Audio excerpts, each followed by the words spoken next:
Ya, bismillahirrahmanirrahim. Assalamualaikum warahmatullahi wabarakatuh. Innalhamdulillah nahmaduhu wa nasta'inuhu wa nastaghfiruh wa na'udzubillahi min syururi anfusina wa min sayyiati a'malina may yahdihillahu fala mudhillalah wa may yudhlil fala hadiyalah. Asyhadu an la ilaha illallah wahdahu la syarika lahu wa asyhadu anna Muhammadan abduhu wa rasuluhu la nabiyya ba'da. Alhamdulillah pada pagi hari ini kita dapat berkumpul di tempat yang luar biasa dengan sumber daya yang luar biasa. Mohon maaf tidak bisa disebutkan satu persatu karena waktu kita terbatas. Sudah dimulai dengan bacaan basmalah, salawat kepada junjungan kita Nabi besar Muhammad SAW beserta keluarga, sahabat dan tentu orang-orang yang mengikuti jalan beliau. Harapannya apa yang akan kita bicarakan dan diskusikan hari ini berkah bermanfaat dunia akhirat. Amin.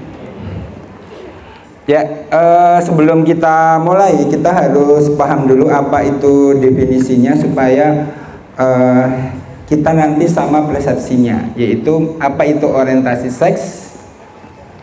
Ya.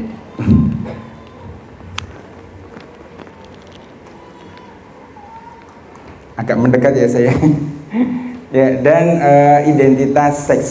Kenapa? Karena kalau nanti kita tidak dijelaskan di awal, nanti akan bisa beda persepsi. Beberapa kali saya diundang di televisi menolak karena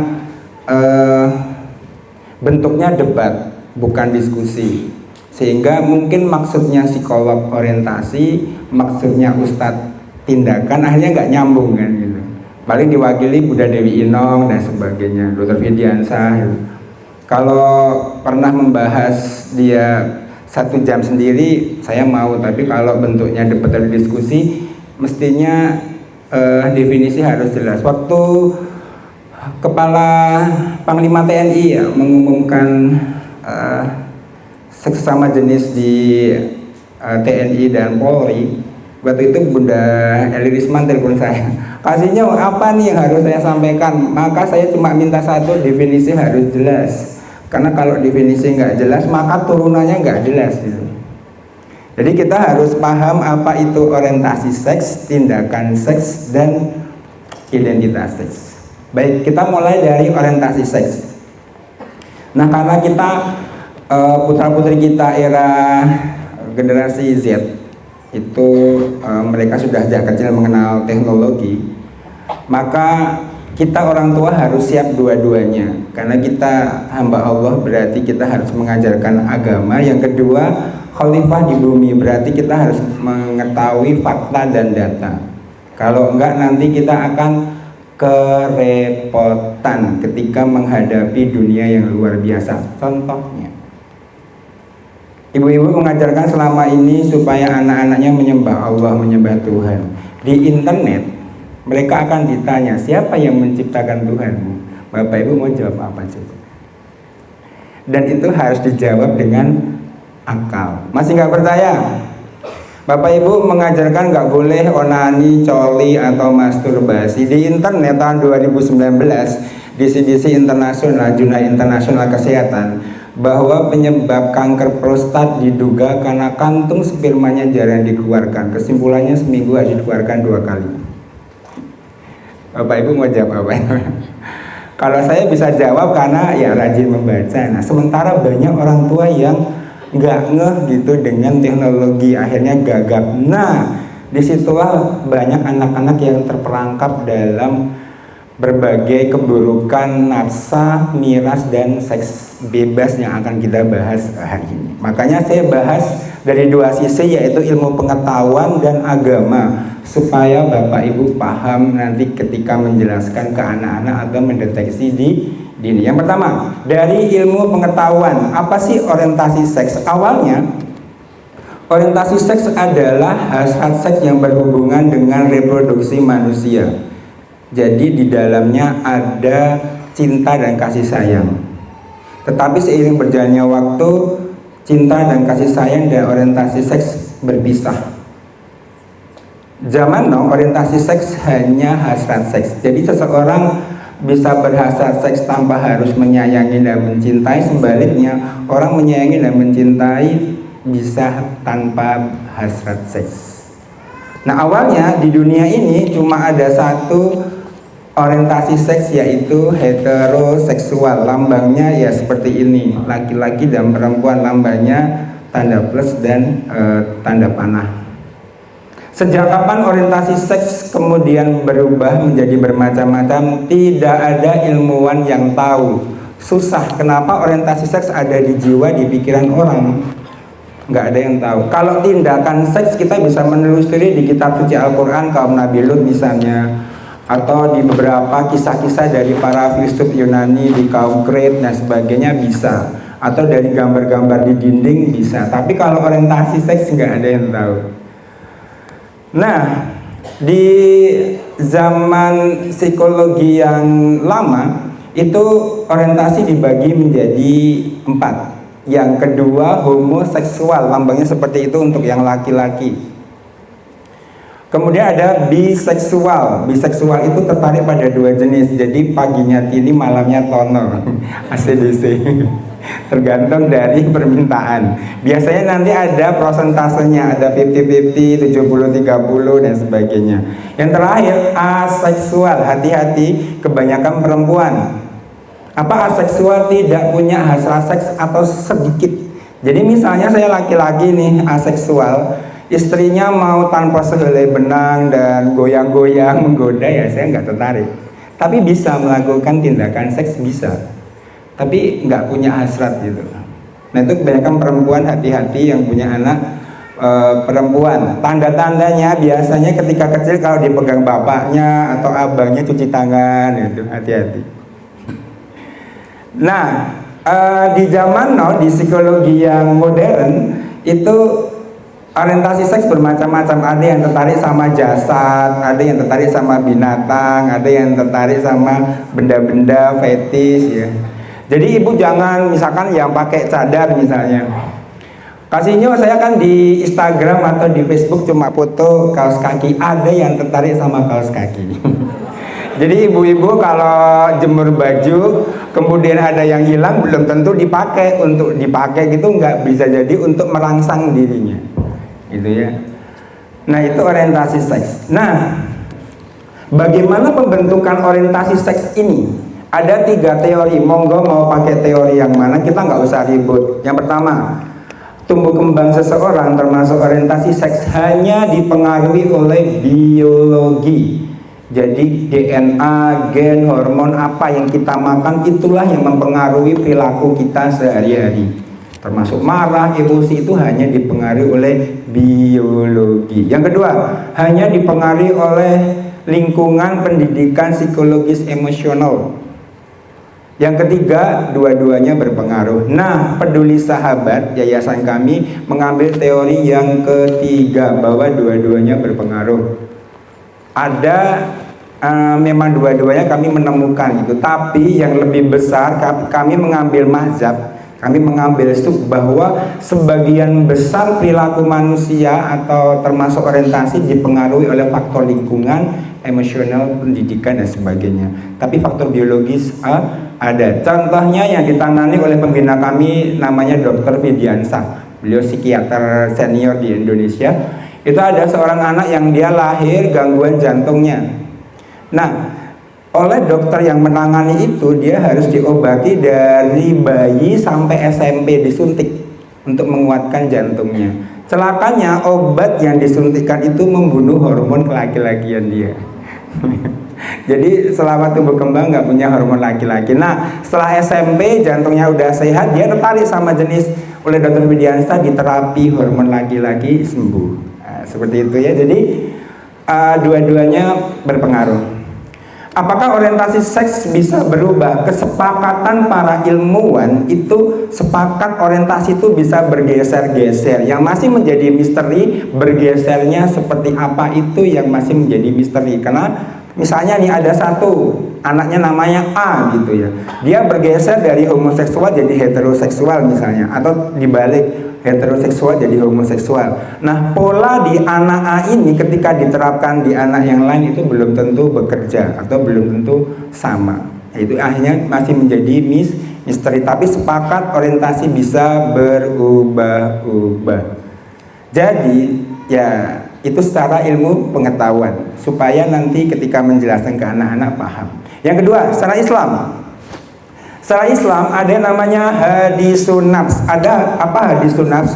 Bisikan hati. Jadi ketika kita lahir oleh Allah diberi dua korin, dua pendamping, satu dari bangsa jin, satu dari bangsa malaikat. Jin ini anak buahnya iblis, kecuali di kalangan Anbiya dan Rasul, bahwa jin mereka sudah ditundukkan hanya membisikkan kebaikan. Nah, kita kan bukan Rasul, bukan Nabi, sehingga masih dibisikkan keburukan. Posisi hadisun nafs ini, bisikan itu belum dikategorikan berdosa atau berpahala, tapi bisa salah dan benar. Saya kasih contoh. Misalnya saya punya uang 10 juta, kemudian cari hutangan nggak dapat, tiba-tiba ada pas di mall ada orang lewat, uangnya jatuh 15 juta, kan saya lihat. Nah, ada yang bisikan kan, itu uangnya ambil saja, jangan boleh jadi untuk anak yang sakit. Itu posisi saya, itu belum dihitung berpahala, dapat pahala atau dapat dosa, enggak. Tapi saya sedang mendapatkan bisikan. Nah, semestinya orientasi seks adanya di sini. Jadi jangan sampai nanti ketika misalnya naudzubillah, misalnya ada tetangga kita mengaku, bunda saya orientasinya homoseksual. Astagfirullah, kamunya Nabi Lut, kan kasihan ya. Dia belum melakukan apa-apa gitu, baru cerita ya sudah digitukan dia lari gitu.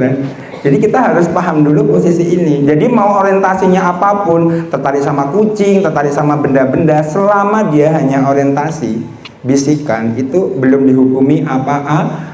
Bisa baca tafsirnya Ibnu Katsir bagaimana yang terjadi di kaum Nabi Lut. Katanya sih iblis langsung yang turun tangan mengajari di kaum Nabi Lut. Itu orientasi seks. Nah, apa tindakan seks? Tindakan seks adalah kegiatan aktivitas mulai dari pikiran sampai aktivitas kita menggerakkan tangan dan sebagainya. Itu sudah nggak ada campur tangan orang lain kecuali kita. Nggak ada kan yang bisa jantung berhentilah, nggak ada kan. Ya, kita ya bisa menggerakkan tangan. Ini tangan saya yang menggerakkan gitu. Nah, aktivitas seks sesama jenis ya, yang selain non heteroseksual, pokoknya mau dengan binatang, dengan apapun, itu kalau menurut ilmu pengetahuan ya kita nggak usah ribut. Ya, kita mau pakai norma yang mana? Sekarang hampir 35 negara sudah mengakui seks sesama jenis atau seks dengan binatang dan sebagainya. Terakhir bulan kemarin Meksiko ya kalau nggak salah. Meksiko ada dua, saya lupa, Puerto Rico sama apa, ada 3 negara Latin. Negara Asia pertama Taiwan tahun 2019. Asia Tenggara pertama kemungkinan Thailand, sedang digodok sama DPR-nya mereka. Singapura bulan kemarin sudah mencabut hukuman yang awalnya dilarang dan dihukum, sekarang hukumannya dicabut, tapi masih dilarang, masih mending ya Singapura. Australia 2018, jadi semakin dekat ke Indonesia. Nah, jadi nggak usah ribut Bapak Ibu. Misalnya ada yang aku pokoknya pengen nikah sama jenis, ya monggo, jangan di sini. Kita masih pakai negara Pancasila. Sila pertama ketuhanan yang Maha Esa. Yang kedua kemanusiaan yang adil dan beradab. Beradab itu mestinya ditempatkan pada tempatnya, betul kan? Mestinya kalau penis suami ke vagina istri, ke enggak yang ke lainnya. Itu kita masih Indonesia. Itulah kenapa ketika saya ngisi di TNI, di Sesko TNI untuk AD dan AU dan sebagainya, saya selalu minta pertahankan Pancasila. Kenapa coba? Ada yang ingin mengubah Pancasila jadi Ekasila. Salah satunya ya ini nanti supaya nggak ada ketuhanan yang Maha Esa. Nah, itu norma secara ilmu pengetahuan. Secara Islam, setelah hadisun nafs ini, bisikan hati, ada namanya alham. Alham itu keinginan kita. Oh iya, uang itu aku ambil, itu sudah pilihan saya kan. Nah, itu sudah berpahala atau berdosa. Niat atau azimah itu lebih di atasnya lagi. Oh iya, mumpung orangnya pergi aku ambil, itu sudah tekad, niat. Apalagi tindakan. Nah, tafsir tindakan fahisyah, tindakan keji di kaum Nabi Lut itu tafsirnya banyak. Salah satu yang terkenal adalah ketika penis masuk ke dubur atau anus. Jadi kalau kissing, cium-ciuman, antar perempuan lesbian itu bukan dianggap sebagai kaum Nabi Lut. Ada yang mengkategorikan seperti itu. Nah, monggo ayah bunda, abu, ibu bapak mau pilih yang mana? Karena kalau nanti semua disamaratakan ya nanti repot. Kalau itu mau dihukumi susahnya minta ampun di zaman now, termasuk di Arab Saudi dan sebagainya. Kenapa? Misalnya tindakan fahisyah di kaum Nabi Lut ini seperti heteroseksual, laki-laki dan perempuan, minimal untuk dibawa ke pengadilan harus ada 4 saksi yang solih, dewasa dan solih.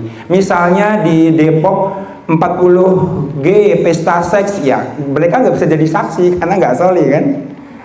Terus zaman sekarang rumahnya udah pada ketutup gitu. Kalau zaman dulu mungkin bisa lihat lewat celah-celah gitu. Kalau di hotel, di gedor-gedor kan sudah pakai baju dulu gitu. Itu harus melihat ketika penis masuk ke dubur itu harus 4 orang. Sehingga untuk dibawa ke pengadilan susahnya luar biasa. Nah, dalam Islam tindakan mendekati zina sampai ke fahisyah ini adalah melanggar perintah Allah. Jadi ada aturan dilanggar, paham ya? Ya. Jadi kalau orientasi belum dihukumi apa-apa, tindakan ini melanggar larangan Allah.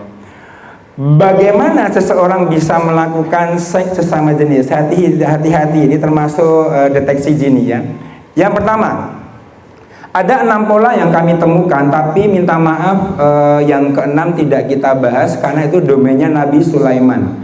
Kasihnya apakah ada pengaruh jin? Mungkin. Tapi saya tidak bisa menjelaskan karena itu domainnya Nabi Sulaiman. Nabi Sulaiman berdoa, ya Allah, aku minta ilmu yang hanya aku yang miliki, orang lain nggak boleh. Ilmu tentang perjinan, menguasai angin, bahasa binatang dan sebagainya. Rasulullah pernah menangkap semakhluk jin. Itu ditangkap ingin diperlihatkan oleh para sahabat, tapi nggak jadi. Andaikan aku tidak ingat saudaraku, maksudnya Nabi Sulaiman, akan aku ikat supaya kalian tahu wajahnya jin, tapi nggak jadi karena itu domainnya Nabi Sulaiman. Sedikit ilmu tentang perjinan yang disampaikan oleh Rasulullah, sehingga agak susah membahasnya. Kasihnya apakah saya ini tertarik sama jenis karena kemasukan jin perempuan. Nah, saya bingung karena di dunia ini ada yang tertarik sama binatang, ada yang tertarik sama benda-benda. Apakah kemasukan jin binatang? Saya nggak tahu. Gitu. Nah, akhirnya yang kita bahas ada 5 pola yang kami temukan. Yang pertama, ini sebagian besar dan yang harus diwaspadai, terutama ayah, bahwa sejak kecil mereka sudah mempunyai orientasi seks sesama jenis. Ini kasihan, sebaiknya anak-anak seperti ini jangan dimasukkan ke boarding karena dia akan menjadi pemicu atau jadi korban. Ya, jadi sebaiknya jangan dimasukkan ke boarding. Contohnya, karena tidak balance-nya, tidak seimbangnya pendidikan di rumah hanya diserahkan ke ibu, karena madrasah pertama ibu, bapak lupa bahwa bapak adalah kepala madrasahnya kan. Akhirnya nggak ikut campur, udah kamu aja. Nah, apa yang terjadi? Dididik oleh ibu perempuan, asisten rumah tangganya perempuan, TK, mbok-mbok, ya, SD nenek-nenek gitu. Isinya perempuan semua. Akhirnya apa? Dia nggak punya karakter laki-laki. Contohnya, kalau laki-laki kan sukanya explore ya. Ya kalau bapak-bapak mah terserah, jatuh nanti itu biasa. Kalau ibu-ibu kan anaknya ganteng putih, aduh jangan keluar ntar gosong, nah, gitu. Ntar gantengmu hilang, nah, sudah. Kasihan, itu membunuh karakter kelaki-lakian dia. Contoh yang lain, ibu-ibu banyak kan, kalau ini mainannya nggak diberesin nanti mama buang, tapi nggak pernah dibuang. Nggak ada perempuan, kalau nggak segera mandi mama tinggal, tapi nggak pernah ditinggal, ditungguin gitu. Akhirnya apa? Anaknya menye-menye, tulangnya lunak dan sebagainya. Ketegasan itu hanya dimiliki oleh raja tegas, raja tega, yaitu bapak. Di rumah kami, bang tolong dong itu komiknya diberesin, kalau enggak habis sobek. Paginya enggak diberesin, dia bangun di depan dia, saya ambil satu komik, jangan kebanyakan yang ntar bawa. Saya sobek satu-satu sampai akhir. Itu namanya tegas, bukan keras. disobek untuk menunjukkan bahwa ya laki-laki harus tegas gitu. Nah akhirnya nggak balance sehingga banyak dimulai hampir semua masalah nafsa, miras, termasuk seks bebas dimulai dari kedua orang tua, terutama tidak hadirnya ayah. Ini luar biasa pengaruhnya nanti. Nah, bagaimana ciri-cirinya? Yang paling mudah itu yang laki-laki sebagai perempuannya atau bottomnya. Jadi Bapak Ibu jangan membayangkan bahwa seks sesama jenis itu pasti kemayu, belum tentu. Seks dalam bentuk apapun, mau dengan binatang, dengan manusia, sesama jenis, itu pasti minta maaf, ada lubang, ada batang. Saya ulang, ada lubang, ada batang. Bentuknya mau apapun, mau mulut, mungkin kalau ini bisa dimasuki bakal dimasukin gitu. Jadi intinya ada laki-laki dan perempuan, ada top, ada bottom, bot dan top. Jadi atas dan bawah, laki-laki dan perempuan yang menguasai dan dikuasai. Nah, yang paling mudah adalah anak laki-laki yang umur 1 sampai 10 tahun, gender non-conformity. Jadi laki-laki pilihan mainannya itu mirip perempuan. Itu menurut penelitian 75% ketika dia remaja akan menjadi homoseksual. Sisanya ada yang queer, intersex dan sebagainya. Kasihnya saya menemukan ada laki-laki yang tulangnya lunak, apakah dia orientasinya homoseksual? Belum tentu, paling kita bisa menebak ya sekitar 50%. Kenapa? Masih ada kultur orang Jawa, Jawa Tengah, Jawa Barat, laki-lakinya feminim, mirip perempuan, monggo Bu, monggo Pak gitu. Kalau di timur sana kan walaupun waria, jangan macam-macam gue gebok gitu. Tegas gitu varianya di timur itu. Masih ada laki-laki metroseksual. Apa metroseksual? Tuntutan zaman masuk ke salon laki-laki. Nggak boleh berjenggot, harus di pedicure, pokoknya yang pure-pure itulah. Bapak Ibu kalau nggak percaya besok kalau naik Garuda Indonesia kan pramugaranya licin-licin gitu ya, wangi. Pas mau nganter makanan minuman ke ibu bilang, Bu, Mas atau Bang, minta tolong saya pengen melihat kakinya dong. Kenapa Bu? Pokoknya saya pengen lihat, saya pelanggan.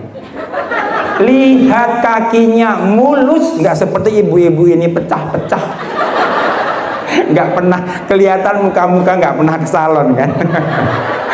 Minta dong skincare. Itu ya kalau ibu-ibu mah pakai amplas kan, tau amplas ya. Amplas besi Bang, minta 1 gitu. Jadi yang sebagai perempuan ini yang paling mudah. Nah, bagaimana yang laki-laki yang menyukai laki-laki tapi dia sebagai laki-laki? Itu dari tatapan mata. Dari mata ini nggak bisa bohong. Kenapa mata laki-laki lebih sempit 30% dari perempuan? Dulu Bapak kalau waktu SMP menggoda Dara, menggoda perempuan, gadis godain kita dong, sut gitu. Dia seakan-akan nggak meleng kan, tapi dia ngintip tuh, yang ngeliat. Kalau laki-laki dia geser sedikit, nah gitu. Nah misalnya nih para bapak, misalnya lagi di bandara, lagi di KRL atau lagi naik apapun, misalnya nih lagi naik gini, kemudian ada bapak-bapak atau emas-emas lihat bapak sekali, sudah ya enggak. Tapi kalau lihat sekali, 2 kali, nelan ludah, minta nomor, mungkin dia mau minta sumbangan ya. Nah ibu-ibu hati-hati nih, kok ada misalnya anaknya cabi, lucu, ada bapak-bapak, mas-mas yang terlalu over perhatiannya, hati-hati. Sampai ngasih barang-barang yang berlebihan, hati-hati. Dari pandangan mata ini nggak bisa bohong. Bapak Ibu kalau nggak percaya nanti main ke 21 di Jakarta misalnya. Kalau yang laki-laki mereka bersahabat, bro, ya mau peluk-pelukan Pak, pandangan matanya biasa. Tapi kalau yang pasangan, lihat pandangannya mesra. Ibu dulu ingat kan ketika disukai sama laki-laki, misalnya ibu lagi nulis tuh, terus laki-laki lihat kan, terus ibu kan lihat gini, dia malu-malu kan, nah gitu. Nah para guru nih hati-hati ya. Saya memberitahu ini itu seperti semacam pisau, bisa baik bisa buruk. Karena kalau di sini ada naudzubillah ya, guru yang predator, itu bisa dimanfaatkan gitu. Karena dia pandangan matanya bisa tahu gitu.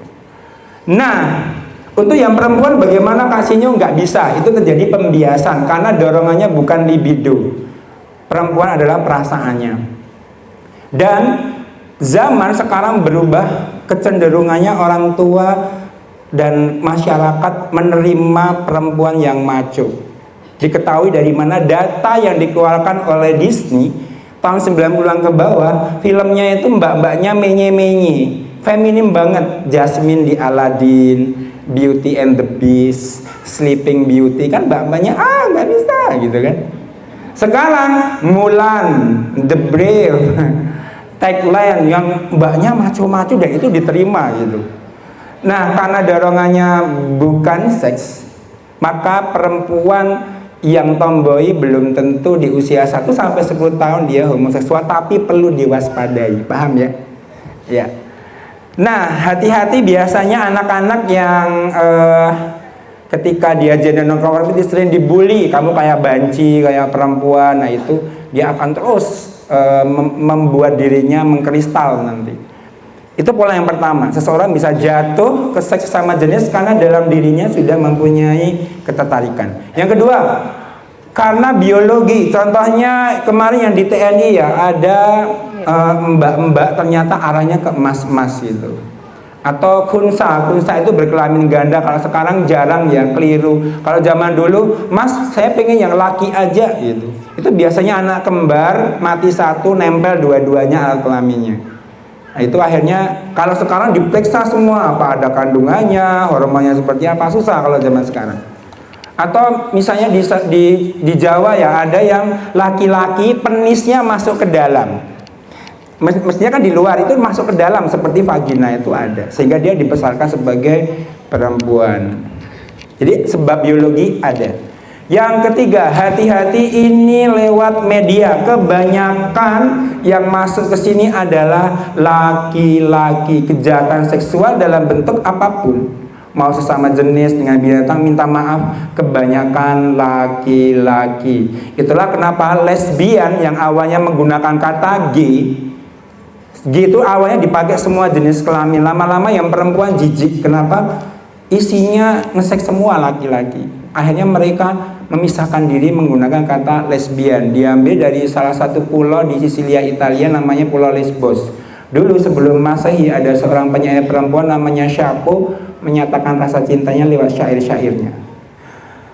Nah, media ini kenapa? Karena laki-laki setelah balik sekitar 10 tahun ke atas, hati-hati, laki-laki, yang anaknya laki-laki, itu kantong spermanya penuh tiap 3 hari. Jadi tiap hari akan memproduksi 120 sampai 150 ribu calon anak. Kalau nggak percaya hitung sendiri pakai mikroskop. Nah, Bapak Ibu mau tahu kalau tiap 3 hari penuh itu badan bapak-bapak itu nggak nyaman, nggak fokus, pusing gitu. Ibu kalau pengen suaminya betah di rumah, kuraslah tiap 3 hari. Serius. Itu kalau enggak ya dia akan lari kemana-mana gitu. Dan ini yang mengerikan, itu nanti dia awalnya, jadi gini, seks dengan narkoba itu sama, dia akan mengeluarkan cairan otak di namanya dopamin yang akan membuat rileks. Jadi kalau kita melakukan hubungan suami istri itu kita rileks, seperti lari 5 kilo. Jadi Bapak Ibu kalau pengen lari 10 kilo ya 2 kali. Nah, bedanya kalau narkoba itu ujung-ujungnya adalah overdosis, mati. Hari ini 1 pil, besok 2 pil, 3 pil, overdosis, muntah darah, dead. Nah, kalau seks dia akan berubah bentuk, itu yang mengerikan. Awalnya cuma merangsang dirinya lewat mendengar suara, nggak puas akan nonton pornografi, nggak puas soli, onani, masturbasi dan sebagainya. Nggak puas akan melakukan seks dengan perempuan, nggak puas dengan laki-laki, nggak puas dengan binatang, terus itu yang mengerikan di laki-laki. Jadi masuknya lewat berbagai aplikasi, dan yang mengerikan seks dengan laki-laki banyak menguntungkan. Yang pertama, bebas dari kehamilan. Nggak mungkin hamil kan? Yang kedua, bebas dari rasa curiga. Saya dengan moderator booking hotel di hotel syariah, nggak ada yang curiga. Nggak ditanya, Bapak sudah nikah? Nggak ada. Yang ketiga, minta maaf kalau ini menyakitkan perempuan. Seks dengan perempuan itu membosankan. Kalau nggak percaya, tanya bapak-bapak. Pak, apakah aku membosankan? Kenapa coba? Karena perempuan gak diajari seks. Istri yang pandai menggairahkan suami, pesan Rasulullah, ada keberkahan di situ. Pertanyaan saya, bagaimana istri pandai menggairahkan kalau tidak tahu bagaimana menggairahkan suami? Makanya yang ditangkap oleh kaum homoseksual termasuk waria, titik-titik itu yang tidak diketahui oleh perempuan. Makanya habis pulang dari sini, nanti suaminya masuk kamar, segera dikunci, tanya seperti ini, Pak, titik-titik mana yang Bapak suka? Kalau enggak, maka akan ditangkap oleh kaum homoseksual. Yang keempat, seks dengan laki-laki itu disodomi itu nikmat kalau kena prostat. Jadi ada prostat itu sebelahnya anus atau dubur dia penghasil cairan kedua. Dokter penyakit kulit dan kelamin kalau misalkan kanker prostat itu lewat anus atau dubur. Setelah yang untuk motong feses itu, Pak, ini besarnya prostatnya, itu harus dioperasi. Nah, kalau digesek-gesek atau ada benda tumpul yang masuk seperti ini, maka laki-laki yang disodomi akan ereksi dan mengeluarkan sperma. Itulah jatuhnya kaum Nabi Lut. Di perempuan sakitnya luar biasa. Yang pola keempat, hati-hati dengan perempuan. Berangkatnya dari sesuatu yang berbeda tapi ujungnya sama. Perempuan adalah perasaannya, mencintai dan dicintai, bukan seks. Saya punya klien ya, bapak-bapak mungkin heran, Kak Sinyo, saya disentuh saja tangannya sudah puas, bingung kan? Kok bisa puas, bagaimana gitu? Perempuan itu perasaannya, bukan seks. Nah, ketika dia tidak mendapatkan cinta di rumah, maka dia akan mencari cinta di luar. Itu yang mengerikan. Banyak anak perempuan sekarang hilang dari rumah gara-gara media sosial ya. Dia mencari cinta di rumah. Nah, salah satunya nanti seks sesama jenis, beda agama, beda umur. Dan perempuan kalau jatuh cinta lebih mengerikan dari laki-laki. Laki-laki, Bu, itu isi kam isi gu. Bersamaan bisa jatuh cinta berkali-kali. Ada yang cantik, aku pengen menikah. Ada yang cantik, itu laki-laki. Paginya istrinya meninggal, sorenya bisa menikah lagi. Laki-laki cuma ada dua jenis di dunia ini. Ibu mau pilih yang mana? Satu, tidak punya cinta, cintanya hanya pada syahwatnya. Yang kedua, punya banyak cinta. Mau pilih yang mana? Bohong kalau ada laki-laki ngomong kamu satu-satunya, bohong. Kalau kamu istri yang paling aku cintai, mungkin. Jadi laki-laki itu nggak ada ya. Misalnya laki-laki kalau main game, main futsal, mana ingat sama cintanya? Nggak ada. Cintanya ditendang ke laut. Dia ingat cintanya, minta maaf kalau kantong spermanya penuh. Makanya saya kalau menasihati yang anak SMP SMA, jangan mau pacaran. Kenapa? Kamu jadi perek, perempuan eksperimennya laki-laki. Laki-laki yang menghormati kamu akan mendatangi bapak ibu untuk menjadikan kamu istrinya. Nah, kalau perempuan enggak, dia jatuh cinta tuh lama, prosesnya melupakannya bisa 5-10 tahun. Itu perempuan. Beda, nggak bisa misalkan jongki ya lewat, aku jongki juga. Atau Lee Min Ho gitu. Nggak update ya. Nah, melupakannya bisa, bahkan ada sahabat Rasulullah yang perempuan Sobia, dia menjanda puluhan tahun, mau dinikah lagi nggak mau. Kenapa? Saya ingin nanti kelak di surga, ingin bersuamikan beliau. Luar biasa perempuan itu. Perempuan rela menjanda seumur hidupnya walaupun suaminya sudah wafat. Nah, itu yang mengerikan di perempuan. Kalau nggak percaya, nanti bapak pulang sampai rumah, Dek, kamu dulu menikah dengan aku, cinta yang lama masih ada kan? Iya. Nah, yang terakhir, kalau saya pas ngisi umum itu saya uncategorized, jadi tidak bisa dikategorikan. Nah, kalau kita Muslim, kita banyak meninggalkan nilai-nilai Islam. Kita nggak percaya sama Islam itu sendiri, sehingga kita mengambil dari Barat, dari Eropa. Contohnya, dalam Islam namanya pendidikan seksualitas, bukan pendidikan seks. Dari umur 0 sampai 15 tahun. Banyak orang tua yang nggak tahu. Contohnya, dilarang untuk melihat aurat utama, betul? Betul nggak? Walaupun orang tuanya. Tapi ibu, bapak, ketika anaknya masih kecil, titikmu lucu, itu nggak boleh pelecehan seksual orang tua ke anaknya. Serius, itu bukan untuk main-main. Di rumah kami saya kasih contoh. Yang perempuan, dik, vaginamu ini adalah hak milikmu seorang. Tidak boleh dipegang siapapun kecuali suamimu kelak. Kata suami dan istri yang penting. Abi sama Umi cuma boleh memegang 1 ketika memandikan, 2 ketika menceboi, 3 ketika vaginamu terasa sakit dan harus diperiksa. Umur 2 tahun gak mau diantar ke WC oleh saya, malu bapaknya sendiri. Umur 4 tahun pahanya dipegang abangnya, jangan, ini punya aku dan suamiku, gak boleh pegang sembarangan. Jadi kita selama ini, ya, kalau nggak percaya ya, aurat laki-laki mulai dari mana Pak? Dari pusar sampai lutut. Yang tertarik paha bapak-bapak itu bukan ibu-ibu, jijik beliau. Yang tertarik homoseksual semua. Kalau nggak percaya, bapak-bapak kan punya Facebook, Instagram ya. Nanti pulang dari sini foto badannya, cepet, upload di foto profilnya. Yang DM bapak-bapak homoseksual semua. Nggak ada mama. Jadi kita sudah meninggalkan nilai-nilai Islam. 10 tahun harus pisah ranjang, menutup aurat. Nah, nggak boleh satu selimut. Kalau mau masuk ke rumah orang tua mengetuk dulu. Jadi kita banyak meninggalkan nilai-nilai Islam sehingga terjadilah seks sesama jenis. Kurang berapa waktunya? 5 menit lagi ya? Ya. Nah, yang terakhir, apa identitas seks? Identitas seks selalu berkaitan dengan 3 hal, yaitu 1. Undang-undang atau peraturan negara, 2. Norma masyarakat, 3. Norma kepercayaan masing-masing individu.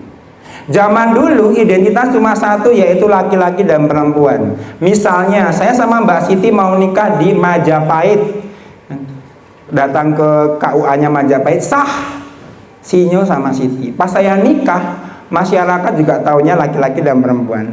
Agama apapun, termasuk kepercayaan apapun, yang ateis misalnya, ya laki-laki dan perempuan, gak ada yang lain. Dimulai tahun 60-an ada orang yang bego menginginkan identitas selain heteroseksual. Demo-demo di Eropa dan Amerika bersama dengan gerakan feminisme, pembebasan kaum hitam. Itulah kenapa gerakan feminisme 11-12 dengan LGBT. Di situ ada feminisme, pasti ada LGBT dan sebaliknya. Nah, ini sejarahnya panjang. Jadi LGBT ini awalnya homofil ya, tergender, kemudian muncul kata gay, lesbian, belakangnya nama panjang. Sekarang sudah diakui PBB, jadi semua negara di bawah PBB harus mengakui LGBT. Ini masih banyak yang menolak, termasuk Indonesia. Tahun berapa itu Pak Yusuf Kala ya ditawari oleh LGBT untuk LGBT Indonesia, menolak. Jadi LGBT ini sudah identitas resmi di PBB dan sebagian negara gitu. Mudahnya seperti ini. Bapak Ibu misalnya menemukan teman, dia laki-laki tertarik pada laki-laki secara seks, berarti dia homoseksual. Masih ingin menikah dengan perempuan, mengikuti agama, ngikutin peraturan di Indonesia, norma masyarakat dan kepercayaan dia, maka dia disebut homoseksual atau same sex attraction. Paham? G itu aku laki-laki tertarik pada laki-laki, ingin diakui negara, ingin diakui masyarakat, dan agama apapun harus mengakui. Paham? Jadi itu identitas. Muslim pertama kali yang menerima LGBT namanya Al-Fatihah Foundation, berdiri di Amerika, pendirinya dari Pakistan kalau nggak salah. Kenapa disebut Al-Fatihah? Pembuka. Nah, identitas ini kalau dalam agama sudah melawan perintah Allah, paham? Jadi kalau tadi tindakan itu melanggar, ini sudah melawan, melebihi iblis. Iblis kan mengaku salah kan, betul nggak? Melawan perintah Allah, kemudian ya saya salah, saya minta tenggang, dihukum rela tapi minta tenggang sampai kiamat. Ini enggak, dia sudah melawan. Ini loh peraturan Allah loh, keliru. Di Indonesia ada Musda Mulia banyak ya, dan orang-orang yang luar biasa secara keilmuan. Lambangnya awalnya 8, namanya rainbow flag atau rainbow pride. Awalnya 8 jadi 7, sekarang jadi 6. Nah jadi kalau membedakan, ibu-ibu nggak usah parno ya, kita lawan mereka. Jadi kalau menjelaskan ke anak-anak, Bang, rainbow-nya kaum Nabi Lut itu jumlahnya 6, kita 7. Nah celakanya mereka didukung oleh kekayaan dunia, Unilever, Facebook, WhatsApp, Instagram, semua lihat benderanya 6, rainbow-nya 6. Jadi bahkan sampai ke rainbow cake. Ibu kalau membuat cake jangan 6 ya. Mainan mana yang ceplok-ceplok itu 6. Jadi cari yang selain itu. Nah, yang bisa kita bantu yang di tengah ini, yang dia ingin kembali ke fitrahnya, bukan ingin menjadi LGBT, dan itu tidak mudah. Saya kasih contoh terakhir ya. Bapak ibu punya saudara, maksudnya teman ya, bukan saudara kandung. Terus dia ngomong, Bang atau Kak, aku tertarik sama jenis homoseksual. Udahlah kamu nikah saja, biar sembuh. Dia laki-laki. Pertanyaan saya, malam pertama disuruh ngapain coba? Kalau yang perempuan, oke-oke saja. Bagi laki-laki yang homoseksual, minta maaf, melihat payudara perempuan ngomongnya Kak Sinyu itu gumpalan lemak apa, menjijikkan. Kalau anak-anak kita, Bapak Ibu pengen tahu, yang normal, yang heteroseksual sejak umur 5-6 tahun, mereka kalau nonton Naruto yang ditonton Tante Tsunade ini yang gede-gede gitu. Kalau lihat ibu-ibu itu pengen pegang payudara, pengen pegang pantatnya, itu normal, alhamdulillah. Jangan dimarahi ya. Dijelaskan baik-baik. Baik, itu saja materinya. Nanti kita tanya jawab. Assalamualaikum warahmatullahi wabarakatuh. Waalaikumsalam warahmatullahi wabarakatuh.